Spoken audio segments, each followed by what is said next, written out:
everyone, and welcome to another episode of Uncommon Knowledge. Today, I have a special someone with me, Dr. Emma Olivera. Hello. Let me do an introduction of Dr. Emma, okay? Dr. Emma is a proud Chicago native. That's right. And ever since I've known her, she's always wanted to be a pediatrician. That's, what I've always known her for. And she graduated from the University of Illinois at Chicago, UIC, with 2 bachelor's degrees. So one in biological sciences and one in Latin American and Latino studies. She completed her medical school at the University of Illinois College of Medicine in Rockford. That's where I met her. And she did her residency training in pediatrics at Children's Hospital of Michigan. That's associated with Wayne State University in Detroit, Michigan. Now, Dr. Emma practices as a general pediatrician in the suburbs of Chicago, where she advocates for children and she mentors the next generation of leaders in medicine. She does that as an assistant clinical professor at the University of Illinois College of Medicine. And I'm not surprised. You've always been passionate about leadership, passionate about mentoring little kids. I know you're very involved in LMSA, and you're always going to the conferences, meeting new people, getting them, fired up for medicine. And so that's really, really amazing what you're doing. And I know that you do some mission trips as well. Tell me a little bit about the mission trip you did recently. So in January 2020, just before the pandemic, I went to Bolivia. My dad is Bolivian. And I went to Santa Cruz, Bolivia on a mission trip with Healing the Children Northeast. What they do is cleft lip and cleft palate repairs. I went as a pediatrician to do preoperative clearance and also postoperative discharges and on those patients. So I would see the children before their surgery and after their surgeries. I worked with the surgical team, which were great. They were all over the US, and it was very amazing. We did about 50 to 60 surgeries in 1 week, and we saw about 200 children, adolescent, and adults who had surgeries or have not had surgeries. So some were coming in just to see the speech therapist or to see if they needed another surgery. So some were adults who've had multiple surgeries and just wanted a follow-up. So it's various degrees of care, and some were babies or some were young adults who have not had any repairs of their cleft. So it was very degrees of needs, and these were underserved populations all throughout Bolivia who needed care. So it was a very gratifying experience. They have gone again during the pandemic. I did not go this past year, but I hope in 2023 to go again. It was a great experience. Oh, that's amazing. So just 1 week. And you did like 60 surgeries within that 1 week. I didn't do it personally. I know. I'm saying that you saw them and prepped them. Yeah, I was so impressed by the surgical team. This team was amazing. And one of the surgeons, Dr. Rosenberg, actually won the humanitarian award, and it's well deserved because there was for example, a 4-year-old who was being rejected by many surgical teams because she had a heart defect. And luckily we had a pediatric anesthesiologist on our team who could, a cardiac pediatric anesthesiologist. So we could perform that surgery with good care and safety. Yeah. Yeah. And so that patient did very well. She was about almost 5 years old and had not had her lip repaired. And over there, they were not allowed to go to school if they had, did not appear, aesthetically. Wow. So this girl wouldn't be able to go to school had she not had this repair. So it was very life-changing. And it makes you think like how we take for granted Mm, the access to care that we have in the United States, which yeah, you well know. yeah. Wow, wow. So that's a super specialized, person, the cardiac, pediatric cardiac, and wow. Anesthesiologist. Yeah. That's a fantastic team that you were with. I'm sure it was so, just empowering to be part of that group. That's so awesome. Yeah. And all the patients and the families Mm, were so thankful. I'm grateful. It was just so rewarding to the soul. Mm, I really was so thankful. It was like recharging your batteries, like sometimes yes. you're like, work, work, work. You see, it's every day is gratifying, especially when you're a pediatrician and see kids. Like, Mm, you're having fun with kids, you're mm. making jokes, you're giving out stickers, in Oh, between, yeah. sick children. But it was a different type of, enrichment of the soul. Yeah, that's a life-changing thing you were part of, especially for the girl who cannot go to school and feel normal like everybody else. Right, Yeah, right. Yeah. yeah. So it was very impactful, and that I really hope to go again. That's awesome. That's awesome. Tell me a little bit about the leadership part where you with the LMSA, and tell me a little bit about what you're doing there. Well, right now I'm with so NHMA, National Hispanic Medical Association, is the physician component to LMSA, the Latino Medical Student Association. So I am a mentor for medical students through LMSA, but I did a leadership fellowship with NHMA, and it was a year-long fellowship program where we got trainings through people like with the White House. So we got CDC, CMS, we got, actually like a workshop with think tanks from the White House and everything. And it was crazy learning about health policy and how physicians can really help in this other arena, besides being in the clinic, in the office, how you can really impact health on this grander scheme, right? You can impact one life, but in public health and in policy, you can impact hundreds to thousands, right? Absolutely. And, Whole communities. right. Yeah. And how you as a physician advocating for your patients, Mm. because you know what your patient and your community is facing, how your voice can really change, the minds of many politicians or those in power, these think tanks, and say, this is really what impacts our community. For example, that pediatrician who is the pediatrician of almost all the children in Uvalde who experienced that, Yeah. gun shooting in that school. I mean, to hear that pediatrician speak was so impactful, and I think resonated with everyone regardless. So I think having us speak as physician is so important. And sometimes we think that, oh, I'm just a doctor, I'm just seeing patients, what I know is science, what I know is medicine. No, what you know is what your patients deal with, what they deal with insurance, right? How to get covered. Even getting to the doctor, that they have to sometimes take multiple bus rides, how they need, transportation, how access to transportation is sometimes a limiting factor, or the fact that they don't have insurance will sometimes make a woman come in with grade 3 breast cancer instead of coming in, and doing their regular mammograms and things like that. So really being a physician is important, not just in seeing a patient in the office, but speaking out and highlighting those disparities that our communities, especially African American communities, Yeah. communities, Hispanic communities. face, Yeah. in particular, and Native Americans, etc. Yes. Face, because if we're not speaking, who is speaking up for those communities? Absolutely. Like we need to be in the room advocating for those patients when those policies are being made. Like we need to go a little bit beyond just doing doctor work.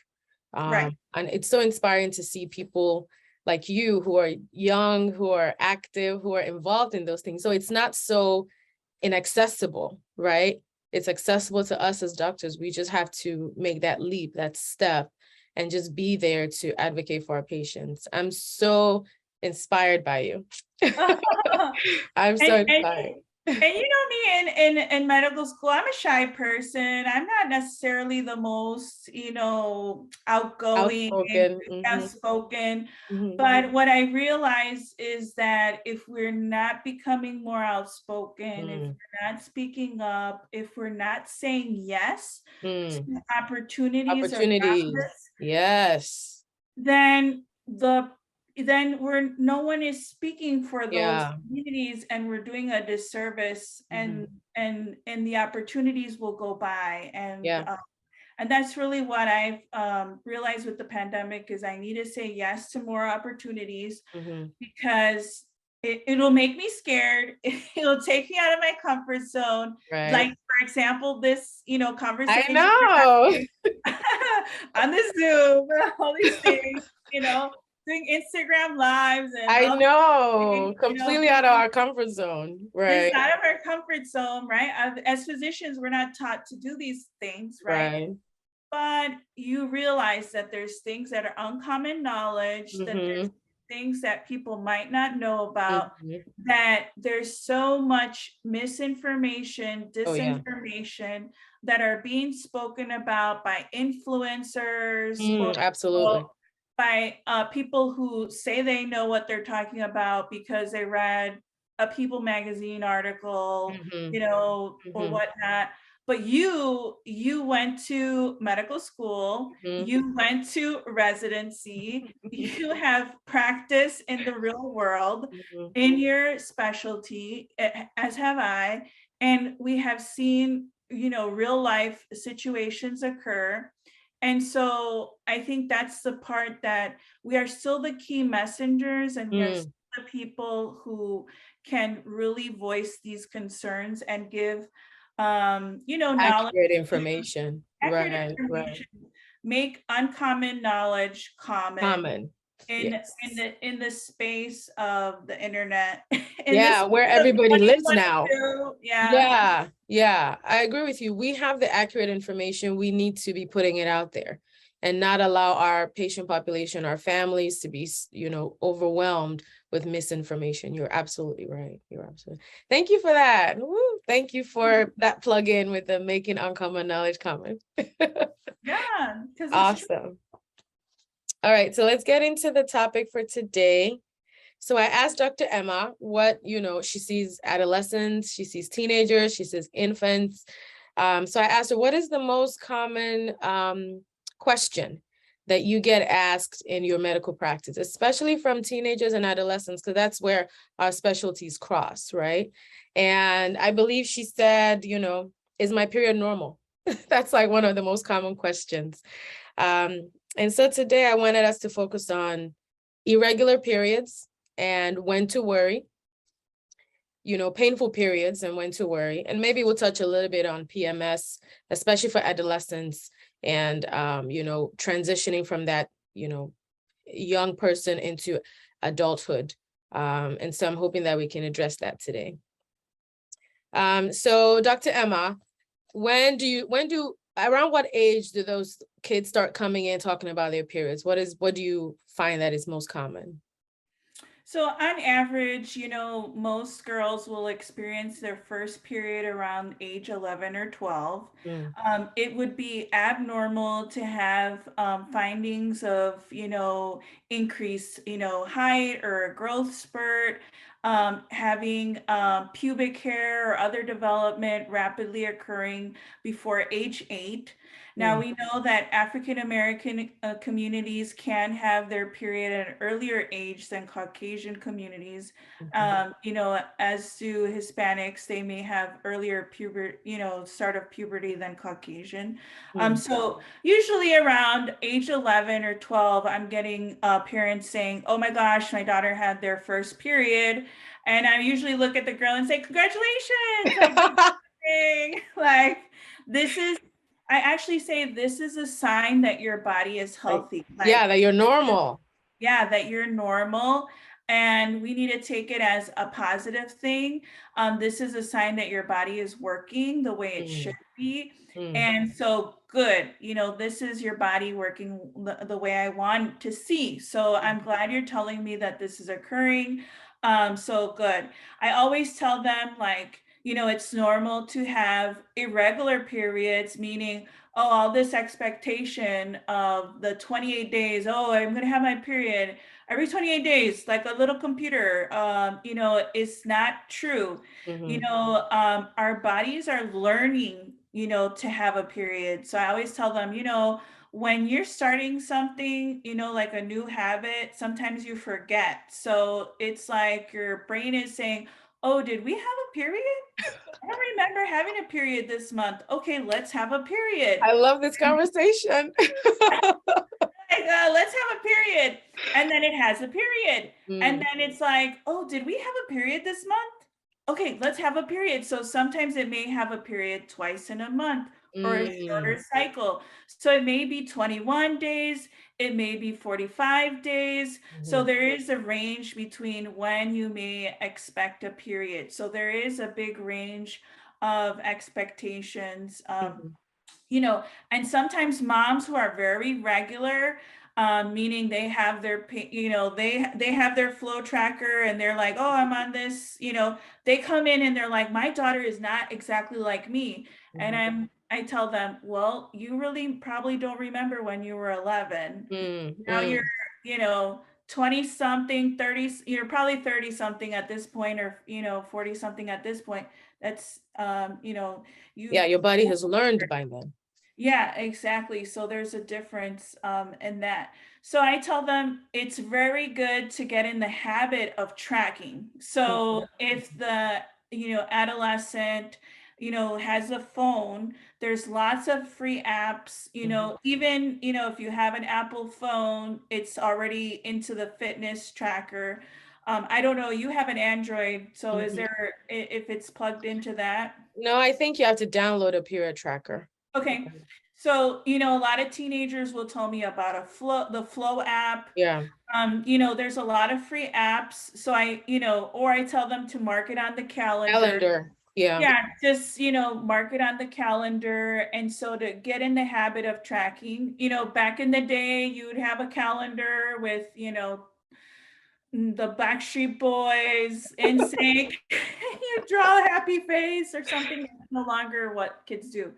Um, but I tell them to kind of keep track. Mhm, That's important because it's a vital sign, right? Just like our mm, heart rate, our respiratory rate, blood pressure, mhm, periods can be a vital sign. So mhm, after 3 years of this, like trying to figure out practicing having a period, we should see that they do notice on their flow tracker a certain consistency of when they have a period. And if not, that could be an abnormal vital sign, right? mhm. Right. So that's really awesome. I want to touch on a couple of things. So you said before age 8, having signs of puberty, breast development, pubic hair, periods are considered abnormal. So Yes. that's, you should worry if that's happening. Yes. So after age 8, they can start having all these signs of development, growth spurt, they get taller, the breast starts coming in, pubic hair starts coming in, they start having their periods. And the period within that period of time, and you mentioned 3 years.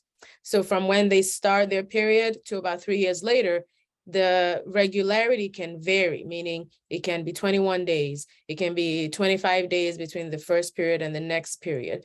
Like, we should not worry if it's irregular or acting weird within that time frame, right? And then Correct. let's say 3 years later, they're still not regular, then it's time to worry. So let's say they start at age 11, between age 11 and 14, they can be all over the place. Tracking it will kind of help them know what's going on and give information to their pediatrician or their doctor if they need to assess it. But let's say after age 14, they should be coming into a regular pattern by that time. If they're not, that's when to worry. Does I that think that's summarize good. basically it? Yeah, I think that's a good rule of thumb. Okay, perfect, perfect. I like the idea of the tracking. And I always tell, my ladies are usually 18 and over. And when they come with irregular periods, the first thing I ask is how many days between your first period to your last period. And if it's between 25 to 35 days, even with even within that, it's considered normal. So let's say this month it was 25 days, and then next month it was 27 days. That's still considered normal. So even when you're an adult, it can vary also, but within what we consider a normal period, 25 to 35 days for us. But that's fantastic. Now, what is the most common cause of abnormal periods that you found in your practice? Well, one is what we call amenorrhea, right? Or not having a period. So I would say when they come in, the number one cause of not having a period is often what, doctor? What do you think? PCOS. No, actually pregnancy. Pregnancy. Oh my Yeah. gosh. Yeah. I was thinking because you're a pediatrician, although I should not assume. Yeah. Yes. So any girl, even if they say that they are They're not not sexually sexually active. we always do a urine pregnancy test. So I've had 13-year-olds come in pregnant, many ages come in pregnant, although they tell me, doc, I'm not sexually active. I have learned to not believe them and just do the urine. So number one reason is actually, and it's a board question answer, is For some reason, because I do that all the time, every time anyone comes to me, but my patients are, older. And so adults. Yeah. when I was not thinking pregnancy when you said that, because I just assumed, oh, they have a medical, wow, 13-year-olds. Yeah, that's why I kind of knew you were gonna probably say the other answer. Other But answer, yeah. Wait, what do you do with a 13-year-old who's pregnant? we'll send them to you, girl. Do we have to report that? Do we have to report that to someone, like a government agency, anything like that? No, it would depend. It On depends on the scenario. situation, right? The scenario. It can be a 13-year-old with a 13-year-old, Okay. boys and girls do get into it. Mhm. I'm a little shocked, but I should not be. Maybe because I don't see teenagers often, but I should. Yeah. Wow. Yeah, so it's not a common occurrence. Okay. So Okay. parents watching this, don't, start freaking out and start praying the Hail Mary and stuff. Right. But we do always have discussions with adolescents, or parents do ask us to talk to adolescents about safe, Right. Safe safe sex. protection, safe Yeah. sex. And also, abstinence, it's Mhm. still a good thing to talk about. Absolutely. So we do talk about that, but so I would say number one thing would be, that's always on my mind, and I would need to rule out would be that. Pregnant. Right. Right. Mhm. And so after you've ruled out pregnancy, let's say they're not pregnant, their periods were normal. It's 3 years later, their periods were normal, but then it became abnormal. What Yeah. what have you found to be the most common cause? So I look at the growth chart. So in pediatrics, we look at our growth chart. We look at how the weight is doing. We look at the height is doing. And so one thing is, if we notice that the weight is dropping significantly, we may think of an eating disorder, anorexia, bulimia, or in an athlete who is maybe doing cross country, is doing like 3 sports at one time, tennis, cross country, and basketball, maybe. We may think of what, athletes, like the athlete triad, right? So we look at the growth chart. So if the growth chart shows weight dropping, then we might think of, like we talked about the vital sign, right? Our periods are a vital sign, so that if the body is using up too much resources to just do those activities, it won't have enough energy to have a period, right? But then sometimes if the weight is increasing and we notice the girl is becoming more overweight, maybe some signs of like darkening of the neck, which is called acanthosis. Maybe they're getting some hair on the face, called hirsutism. We may be alerted to something called PCOS or polycystic ovarian syndrome. And then I can see not very often, but I have seen in many cases where I do see weight all of a sudden increase, these other findings. I am more suspicious of this condition called PCOS.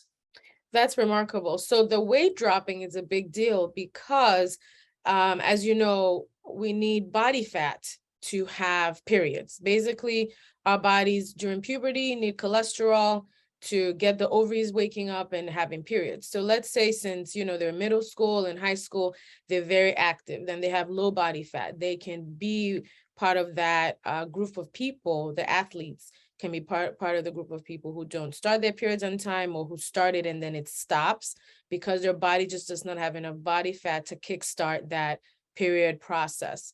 The same with the eating disorder, it's all related to your body fat composition. So I think parents should be on the lookout for, just be attentive to the periods. Is it happening? Is it not? It's very difficult to treat the low weight one because gaining the weight back does not necessarily mean the periods will come back to normal. Sometimes it does, but it's not, that correlation is not exact.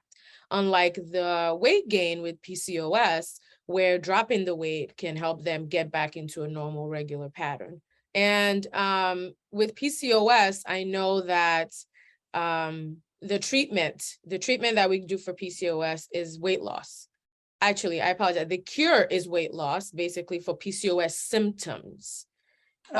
When we are talking about period related, weight loss is not going to affect the hair or the neck stuff, but weight loss will make the periods better.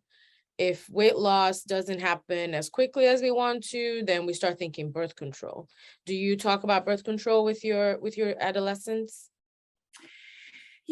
Sometimes I do. Most of the time, I tend to send my patients to someone like you, a gynecologist, when discussing, starting birth control. I like to tell them all the different methods. So I do educate my patients on all the different methods of birth control. But I don't always necessarily prescribe it. I like to say that I sometimes find PCOS, but I usually say I'm going to send them to either adolescent medicine, sometimes endocrinology or gyne to just confirm that diagnosis. So I don't necessarily always treat them myself for those cases. Right, you just find them. Yeah, I have a suspicion. I may do laboratory, analysis myself in certain cases.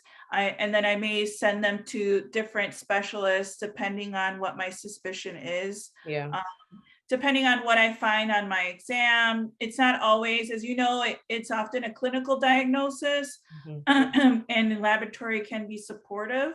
But that's why a lot of times I do send them to someone else to just, confirm my suspicions. Right.